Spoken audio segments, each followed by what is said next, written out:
안녕하십니까, 정치풍향계입니다. 오늘은 무너져가는 한국 보수 재기할 수 있을까?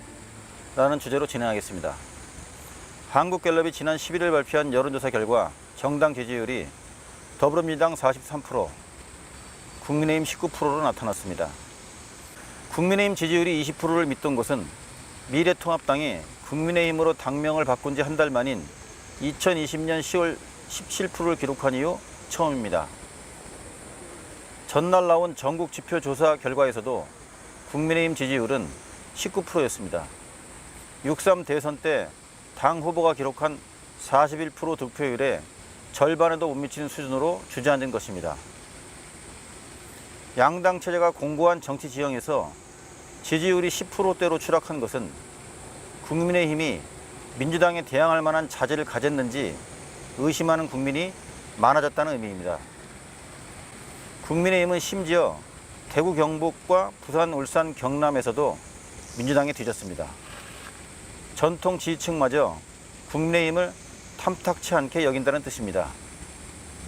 자세한 여론조사 내용은 중앙선거여론조사심의위원회 홈페이지를 참조하면 됩니다. 지지율 추락은 대선 패배 뒤 한 달이 넘도록 기본적인 쇄신조차 결단하지 못하는 무기력함이 부른 결과입니다. 윤석열 전 대통령 불법 개헌과 파면 훨씬 이전부터 국민의힘을 망가뜨린 건 이른바 친윤 세력이라는 지적이 많습니다. 그러나 국민의힘은 친윤 정치 청산에서 단 한 발짝도 나아가지 못하고 있습니다. 김용태 전 비상대책위원장의 탄핵 반대 당론 백지화 등이 쇄신하는 이를 논의하기 위한 의총조차 가로막는 친윤의 반대로 좌절된 바 있습니다. 혁신위원장에 내정된 안철수 의원이 대선 후보 교체 시도에 책임 있는 친윤 핵심 2명에 대한 인적 청산을 요구했으나 친윤의 지지를 얻고 지도부에 오른 송원석 비대위원장 겸 원내대표가 거부했습니다. 쇄신 대상이 지도부를 차지하고 배후의 지원 세력이 돼 있으니 쇄신이 제대로 될 리 없습니다. 안희연 후임으로 지명된 윤희숙 혁신위원장도 인적 쇄신의 미온적인 모습을 보이고 있습니다. 국민의힘이 다시 살아나고 싶다면 변죽을 올리지 말고 혁신의 전국을 찔러야 한다는 요구가 나옵니다. 친윤 정치의 폐단을 반복하지 않을 구체적 인적 쇄신 방안이 나와야 국민이 납득할 수 있기 때문입니다. 대선 패배 후에도 쇄신이 이루어지지 않는 배경에 대해 의원들이 절박감이 없기 때문이라는 분석입니다. 대선 1년 만에 치러지는 내년 6월 지방선거에선 승리가 어렵다는 정서가 지배적이고 총선은 3년 가까이 남아있어 의원들이 행동에 나설 유인이 적다는 것입니다. 영남에 편중된 의원 구성도 민심에 둔해지게 만든다는 지적입니다. 21대 국민의힘 의원 107명 중 영남권 지역구 의원은 전체 54%인 58명입니다. 여기에 영남 출신 비례의원, 옛 친윤계 의원 등을 합치면 60%가 주류를 형성하고 있습니다. 당 지도부 역시 영남 위주로 짜여 있습니다.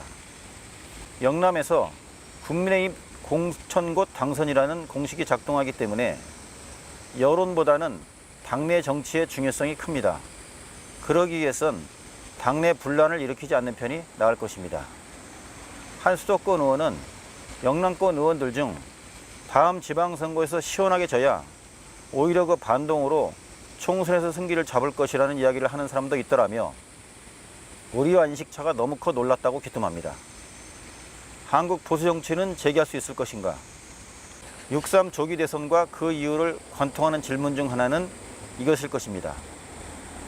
한 사회가 진보 보수 두 날개로 비행한다면 윤석열의 자멸적 내란과 극우화, 그로 인해 파괴된 보수 정치 복원은 중요한 과제입니다.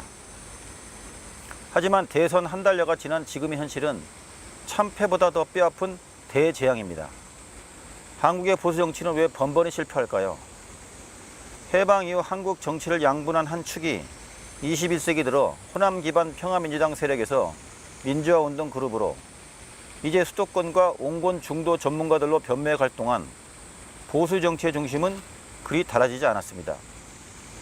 영남을 기반으로 한 관료 엘리트 자본계층의 카르텔은 스스로를 산업화 세력으로 포장한 채 한 번도 주도권을 놓지 않았습니다.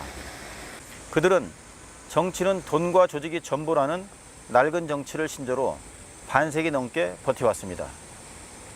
기득권 보수는 그렇게 고인 채 영남의 울타리로 고립됐고 정당으로서의 능력을 잃어가고 있습니다.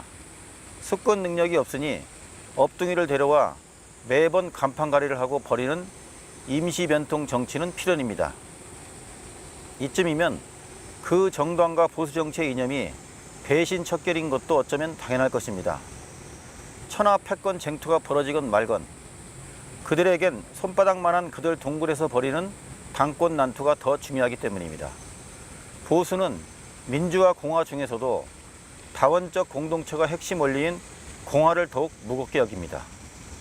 법치와 상식으로 국가와 정치의 아랫목을 뭉근하게 데우는 게 보수 정치일 텐데 그 공간은 기회주의자들의 놀이터가 됐습니다. 이 점이 바로 보수 정치가 맞닥뜨린 대재앙의 본질입니다.